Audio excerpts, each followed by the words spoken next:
Democrats are beginning the sometimes painful process of reshaping their game plan after their defeat in the November elections. Democratic National Committee leadership met today and drew up guidelines that might help elect a new party chair on February 1st of next year. Let's bring in our Hunter Woodall for more. He's been reporting on the DNC and all the machinations behind the scenes. Hunter, great to be here. Let's bring up on the screen the declared candidates for DNC chair.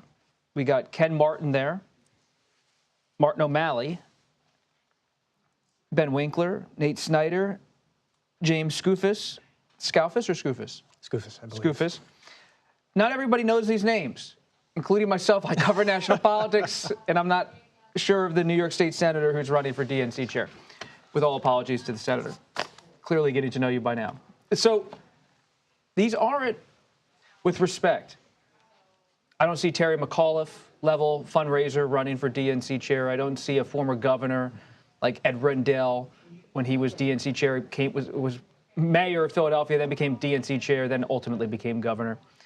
Why is this so far the only list of declared candidates? Wasn't there talk of Rahm Emanuel, the ambassador to Japan, maybe jumping into the race?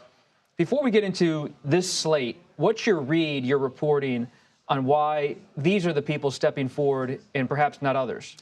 Well, look at these election losses that Democrats face. I mean, it is so hard for any Democrat right now to say, look, we really were successful in 2024. And there's very few people that can make that claim. Now, when you look at the candidates in this race, like the chair of the Wisconsin Democrats you mentioned who's running, he can say, hey, we held on to the Senate seat in a tough environment in a state that Trump actually won. Ken Martin of Minnesota, who's the Democratic chair running to be the DNC chair, he can say, look, we've had this winning streak in Minnesota. We've been a bastion of blue in the Midwest for years now. That gives them an argument to make. And there's not many Democrats who can make a positive argument right now that they've spent years and years building the kind of party locally. So who's the front runner based on the latest talk behind the scenes?